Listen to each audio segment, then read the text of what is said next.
नमस्कार, मैं हूं आपके साथ गौरव राजेंद्र। बुलेटिन की शुरुआत करते हैं। भोपाल में समाजवादी पार्टी के प्रदेश अध्यक्ष डॉक्टर मनोज यादव ने बीजेपी सरकार पर पिछड़ों के हक से विश्वासघात करने का आरोप लगाया है। इस दौरान उन्होंने कहा कि मुख्यमंत्री मोहन यादव सिर्फ पिछड़े वर्ग के नाम पर ठेकेदारी राजनीति कर रही हैं। आपको बता दें कि जबकि उनका हक और आरक्षण का अधिकार आज तक नहीं दिया गया है, उन्होंने सुप्रीम कोर्ट में 27% आरक्षण की सुनवाई को सरकार द्वारा टालने का आरोप लगाया और कहा कि सरकार केस को जबलपुर ट्रांसफर कराने की कोशिश कर रही है। साथ ही उन्होंने चेताया कि यदि 27% आरक्षण तुरंत लागू नहीं हुआ तो समाजवादी पार्टी प्रदेशव्यापी आंदोलन शुरू करेगी। मैंने परसों भी कहा था कि भारतीय जनता पार्टी पिछड़े वर्ग को कभी हक और अधिकार नहीं दिलाएगी। वो सिर्फ इनके नाम पे ठेकेदार बिठा देगी। पहले उमा जी के नाम पे सरकार को लेके आए, बाद में इन्होंने बाबूलाल गौर जी को पिछड़े वर्ग के बिठाया, उसके बाद इन्होंने शिवराज जी को बिठाया जो उनके द्वारा लगभग 18 साल सरकार चलवाई। इसके बाद में आप देखेंगे तो मोहन जी को बिठा दिया पिछड़ों का सभी का ठेकेदार बना के और कहा कि हम आरक्षण को डंके की चोट पर देंगे। अभी सुप्रीम कोर्ट में मामला चल रहा था, डे टू डे सुनवाई। अवैदुल्लागंज मंडीदीप में वाल्मीकि समाज द्वारा वाल्मीकि जयंती के अवसर पर भव्य शोभा यात्रा निकाली गई। शोभा यात्रा के शुभारंभ के अवसर पर भोजपुर विधायक सुरेंद्र पटवा ने वाल्मीकि स्वामी की मूर्ति पर माल्यार्पण किया, जिसके बाद शोभा यात्रा का मुख्य बाजार में धार्मिक संगठन, सामाजिक कार्यकर्ता, व्यापारीगण ने जगह जगह शोभा यात्रा का स्वागत किया।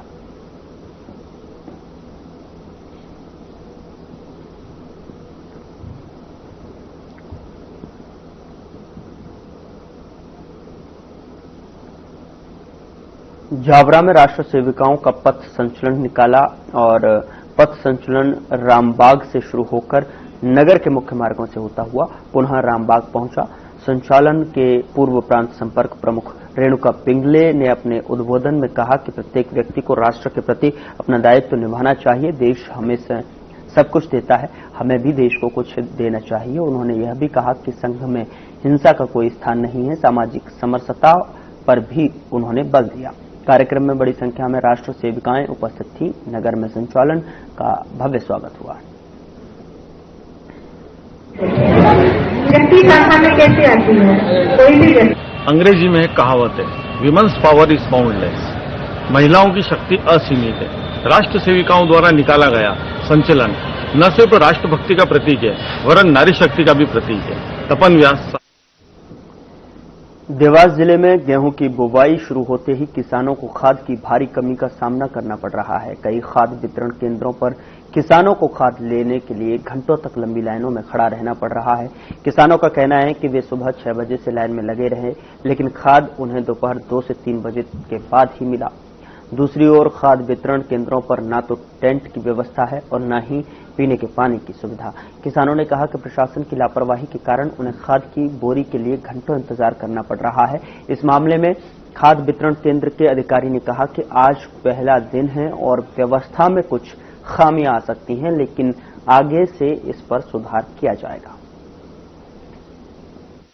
लाइन से खड़े कर दो आपको सर। जैसे यहाँ खड़े हो लाइन में, और ये क्या है, ये सब दादागिरी वाला काम चल रहा है इनका। कैसी दादागिरी? नहीं, इनके वाले घुसा रहा है लाइन में। मैं खड़ी था मिल गई आपको खाद? मिल गई खाद? मिल गई खाद? नहीं, टोकन में लाइन में लगा हूँ। टोकन है मेरे पास। कब से लगे लाइन में आप? 6 बजे से आया हूँ साहब। व्यवस्था के नाम से क्या है? व्यवस्था के नाम से क्या है? व्यवस्था क्या, भैया बैठे हैं हम आराम से। हमने कोई होटल लेना नहीं हो, आराम से ले लें, 2 मिनट बाद ले लेंगे। पर ये ज्यादा ही उद्यम मचा रहे हैं ये लोग। शिकायत करी आपने इसकी? शिकायत अब क्या करें, किसको करें? वो हेड साहब आए थे, उनको भी हमने बोला था। पानी वाली की व्यवस्था? पानी कहाँ मिल रहा? पानी हमारा भतीजा लेके आया था, अभी पानी पिलाया। आप लोग 6 बजे से नंबर हमने 6 बजे लगाया। काय का नंबर था ये खाद के लिए टोकन का नंबर। टोकन मिला हमें यूरिया के लिए और टोकन मिला हमें 10-10:30 बजे। उसके बाद हमें अभी यही लाइन है और जो आए वो लेते जा रहे हैं और जो पीछे वाला पीछे बैठा हुआ है। ये लेडीज भी देख रही है, सुबह 6-7 बजे से लग गई है। ये व्यवस्था के नाम से क्या? कुछ भी व्यवस्था नहीं है, ना पानी है ना कुछ ये है। कुछ भी नहीं। आपने जो जिम्मेदार को बताया चीज के लिए जिम्मेदार सर या कोई भी नहीं है। वो बोली दी जा रही है, पर क्या है कि कोई देर से आ रहा है, कोई टोकन लेके चला जाता है, बाद में आता है बोलता है कि मेरा नंबर पहले है, पर वो चले जाते हैं टोकन लेके, बाद में आके बोलते हैं मेरा नंबर पहले। इससे वाद विवाद की स्थिति कुछ भी नहीं, मैं पहले लेने के लिए है, बाकी टोकन तो सबको मिले, जितने लोग हैं सबके पास टोकन है। नंबर नहीं मिले उसके अलावा वाले नहीं तो ये यहाँ पे देखिए, ये प्रत्येक व्यक्ति की पावती आधार और हर पावती आधार के साथ में टोकन लगे हुए हैं, जिसको भी मिला है ये सबके साथ में टोकन अटैच है, ये टोकन से ही मिला है सबको।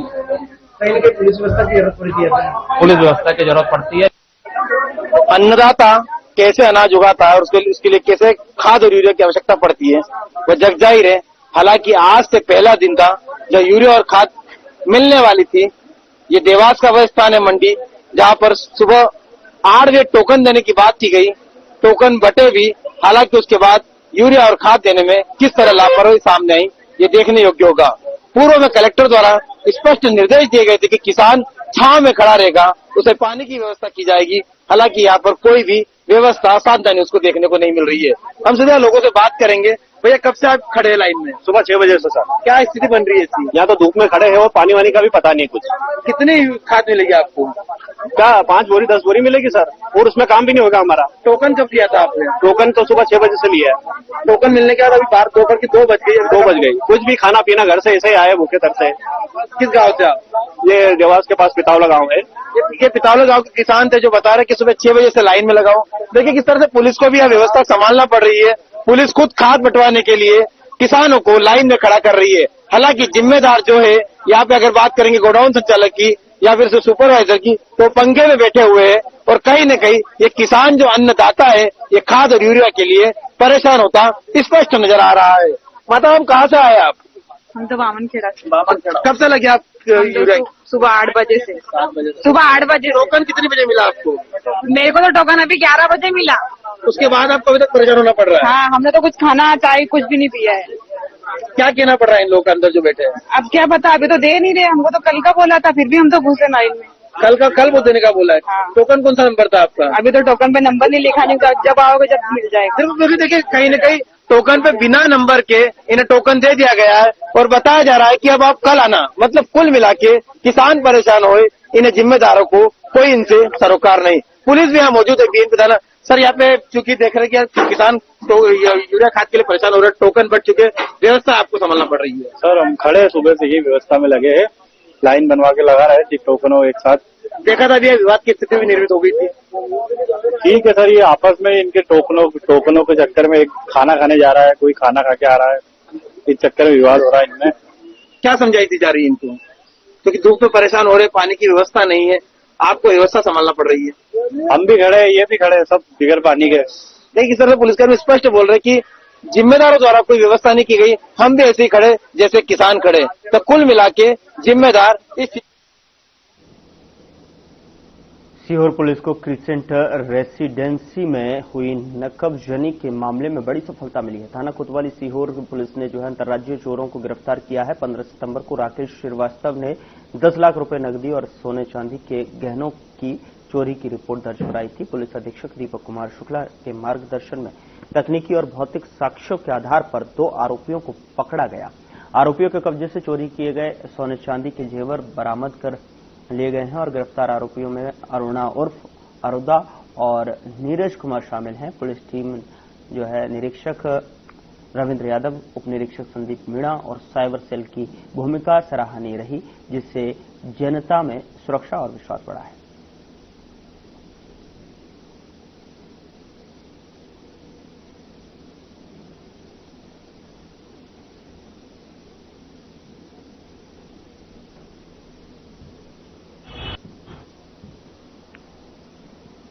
मामला सिलवानी थाने के ग्राम साईखेड़ा का है, जहां पर शाम को एक युवती अपने घर जा रही थी, तभी अज्ञात बदमाश ने जो है युवती से छेड़छाड़ कर दी।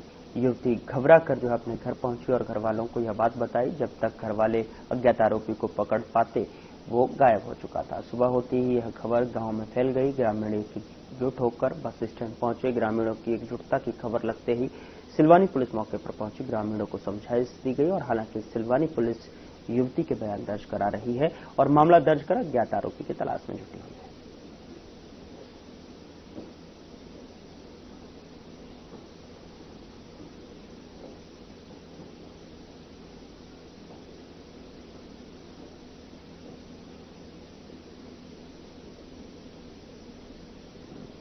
साहित्यरा गांव में एक बालिका जो कि किसी बैंक में निजी तौर पे काम करती है, कल शाम को जब अंधेरा हो गया था, जब वो घर वापस जा रही थी, तो उसका कहना था कि कोई अज्ञात व्यक्ति ने उसे गले में हाथ डाला था। अज्ञात व्यक्ति कौन था वो उसको पहचानती नहीं है, न देखा है उसने। तस्दीक भी की गई है, सीसीटीवी कैमरे देखे गए हैं, परंतु भी घटना की तस्दीक इस तरह से नहीं हुई है कि आरोपी कौन है, परंतु लड़की की तरफ से आज सुबह इसमें प्रकरण पंजीबद्ध कर लिया गया है और विवेचना की जा रही है। बालिका के न्यायाधीन कथन कराए जा रहे हैं। उसके बाद अगर कोई तथ्य प्राप्त होता है तो उस हिसाब से कार्रवाई की जाएगी।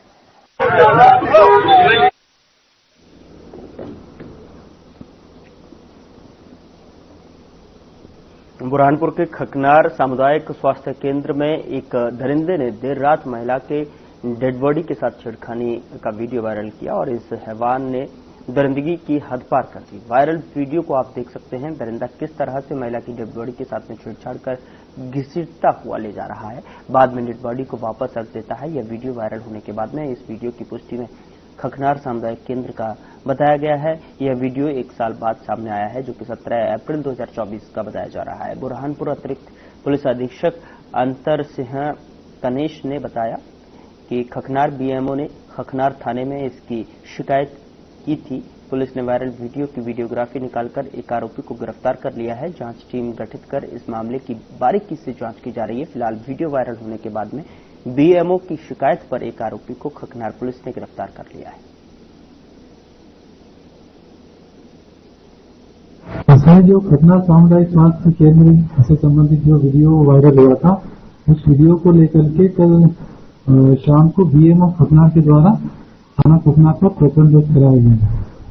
तो थाना खकनार पर इसमें प्रकरण दर्ज किया है। 297 आईपीसी के अंतर्गत इसमें प्रकरण दर्ज करके विवेचना की जा रही है। साथ में जो वीडियोज हैं, इसके 5 वीडियोज जो वायरल हुए हैं, उसको लेकर के भी थाना खकनार पर जांच की जा रही है। और वीडियोज में जिस तरीके से जो लड़का उसमें दिखाई दे रहा है दुर्व्यवहार करते हुए, तो वीडियोज के आधार पर उसकी कुछ फोटोग्राफ निकाले गए और उसको अन्य जगह भी भेजे गए। तो उसके आधार पर उस आरोपी को उठाया है और उसको पकड़ के पूछताछ भी की जा रही है। घटनाक्रम किस प्रकार से किया, क्यों किया, इसके बारे में भी आरोपी हिरासत में और उससे इस बारे में पूछताछ भी की जा रही है। भगवत जाना बस देखते रहना। गोहद के डिरमनपाली क्षेत्र में स्थित प्रेस्का इंफ्राटेक प्राइवेट लिमिटेड के खदान पर अवैध तरीके से हो रही ब्लास्टिंग से किसानों और मजदूरों की जिंदगी संकट में पड़ गई है।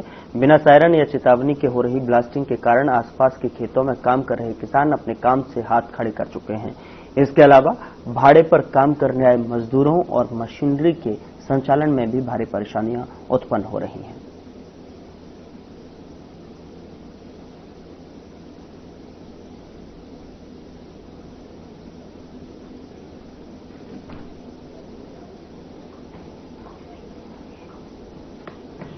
के सटी की खदान लगी हुई है, तो वो क्या है, पिछली साल भी हमने बुस नहीं बनवा पाया, बटाई पे दिए हुए। हम ट्रैक्टर लेके ले जाते हैं वहाँ पे। पहले दिन तो साहब लाइट ही फूट गई साहब, रखो वहाँ तो जिन्हें ब्लास्टिंग कर दी और ना न्यो कही कि हटो कि नहीं, ना सायरन लगो है साहब वहाँ।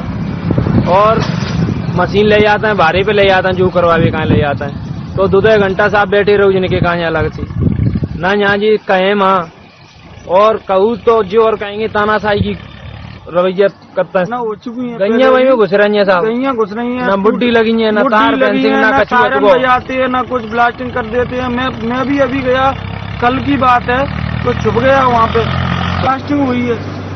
अब छुप जाते हैं, हम क्या करें, परेशान है बहुत ज्यादा।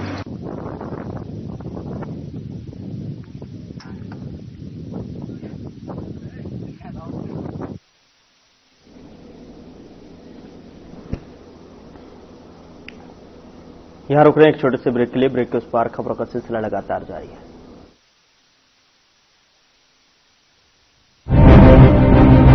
क्या रंग खिला, क्या रूप सजा, मैंने ही नहीं दुनिया ने कहा।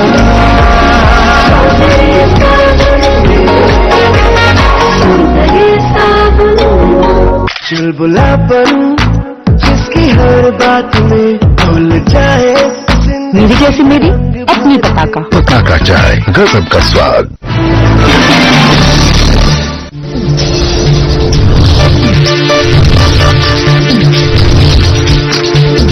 साधना इंस्टीट्यूट के छात्र हर साल नए नए जगहों पर नए नए संस्थानों पर काम करने के लिए जाते हैं, उन्हें प्लेसमेंट मिलता है और साथ ही साथ वो संस्थानों का और साधना इंस्टीट्यूट का नाम भी रोशन करते हैं। तो अगर आप इलेक्ट्रॉनिक मीडिया मास कम्युनिकेशन में अपना करियर बनाना चाहते हैं तो साधना इंस्टीट्यूट आपके लिए एक सबसे बढ़िया विकल्प है।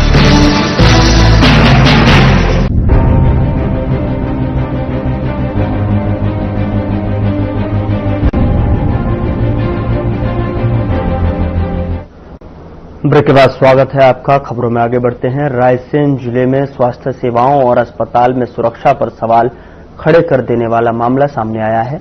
बरेली सिविल अस्पताल में इलाज के दौरान डॉक्टर और मरीज के परिजनों के बीच में जमकर हंगामा हुआ।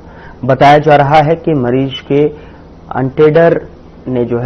अटेंडर ने इलाज में देरी को लेकर बहस शुरू की, जो देखते ही देखते गाली गलौज और हाथापाई में बदल गई। डॉक्टर और अस्पताल स्टाफ ने भी जवाबी कार्रवाई की। अस्पताल में अफरा तफरी मच गई और इलाज के लिए आए अन्य मरीज और परिजन दहशत में नजर आए। घटना का वीडियो सोशल मीडिया पर तेजी से वायरल हो रहा है। वहीं इस मामले ने स्वास्थ्य विभाग की कार्यप्रणाली और अस्पताल सुरक्षा पर गंभीर सवाल खड़े कर दिए हैं।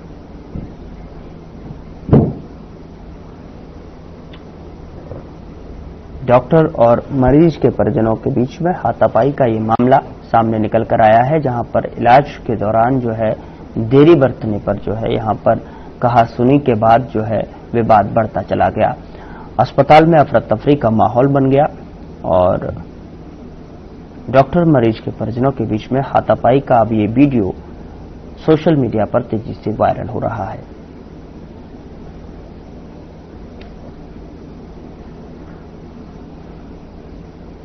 इलाज में देरी को लेकर शुरू हुई कहासुनी हाथापाई में तब्दील हो गई।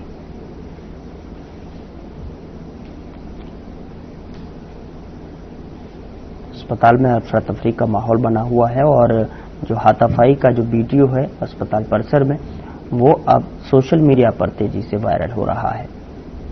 डॉक्टर और मरीज के परिजनों के बीच में यह हाथापाई का जो वीडियो है सोशल मीडिया पर चर्चा का विषय बना हुआ है। इसको लेकर अस्पताल में अफरा तफरी का माहौल बना हुआ है।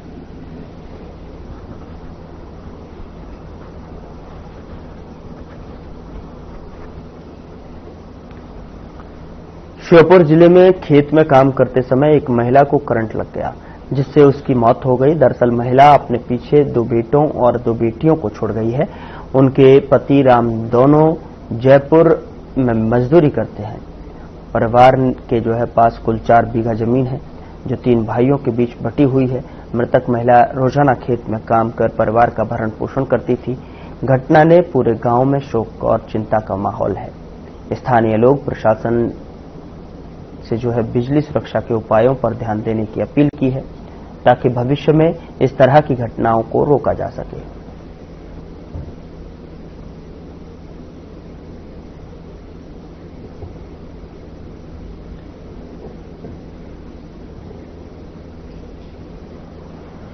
गांव में दहशत का माहौल है और खेत में काम करते समय ये हादसा सामने आया है, जहां पर एक महिला की मौत हो गई करंट लगने से।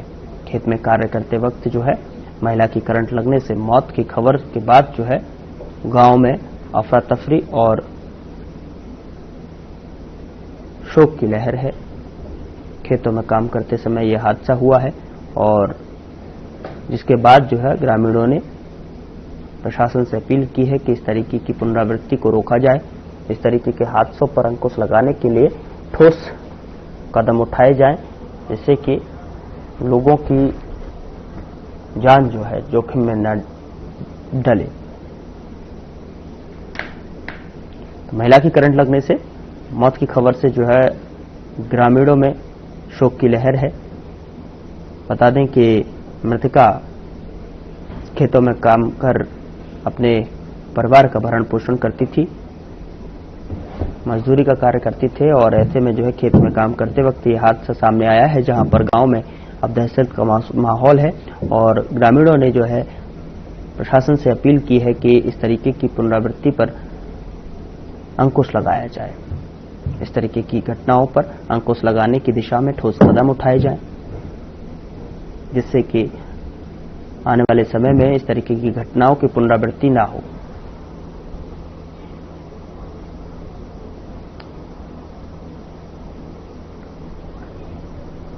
छैगांव माखन में 35 वर्षीय कोटद्वार की करंट लगने से मौत हो गई। कोटवार तालाब के पास खेत की मोटर का सर्विस वायर जोड़ रहा था, उसी दौरान जो हादसा हो गया। घटना से इलाके में शोक का माहौल है। देशगांव पुलिस मौके पर पहुंची और मामले की जांच शुरू कर दी है।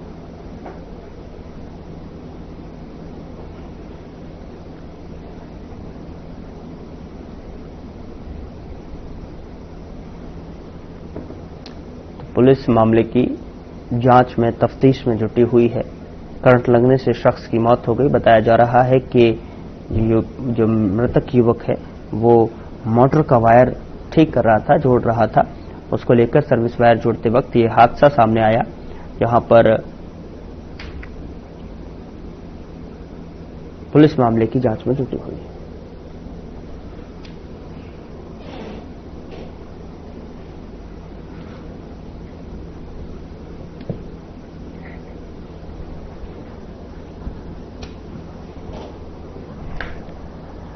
मोहन बड़ौदिया थाना अंतर्गत इमरान के 4 खातों से अलग अलग करके कुल 75 से 80 हजार रुपए खाते से राशि कट गई और जिसकी शिकायत फरियादी ने मोहन बड़ौदिया थाने और साइबर सेल शाजापुर में कराई गई। बता दें कि फरियादी ने मीडिया से बातचीत में बताया कि मैंने ना तो किसी लिंक पर क्लिक किया और ना ही ओटीपी शेयर किया। इसके बावजूद अलग अलग करके कुल 75 से 80 हजार रुपए खाते से कट गए।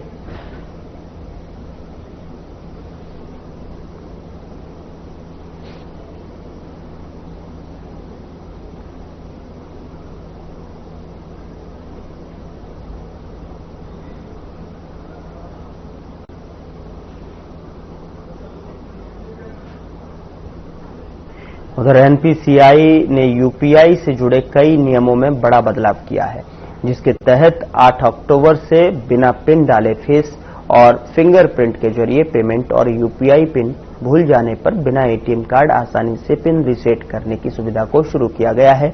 क्योंकि कई बार ऐसा होता है कि लोग यूपीआई पिन बनाने के बाद में भूल जाते हैं और फिर पिन रीसेट करने के लिए एटीएम कार्ड डिटेल्स या फिर आधार ओटीपी डालने के जरिए पिन रीसेट करने के लिए कहा जाता था। लेकिन अब एनपीसीआई ने लोगों को इस परेशानी से छुटकारा दिला दिया है।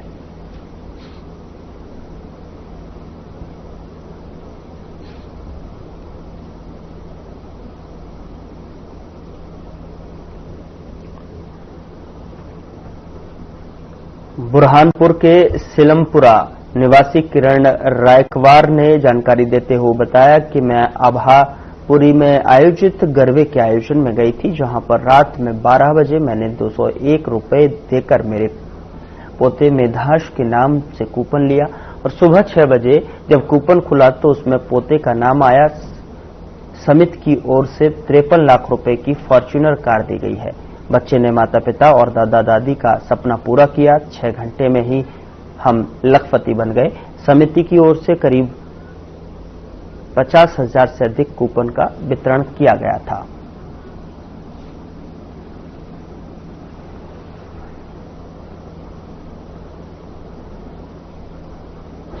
फिलहाल बुलेटिन में इतना ही। नमस्कार।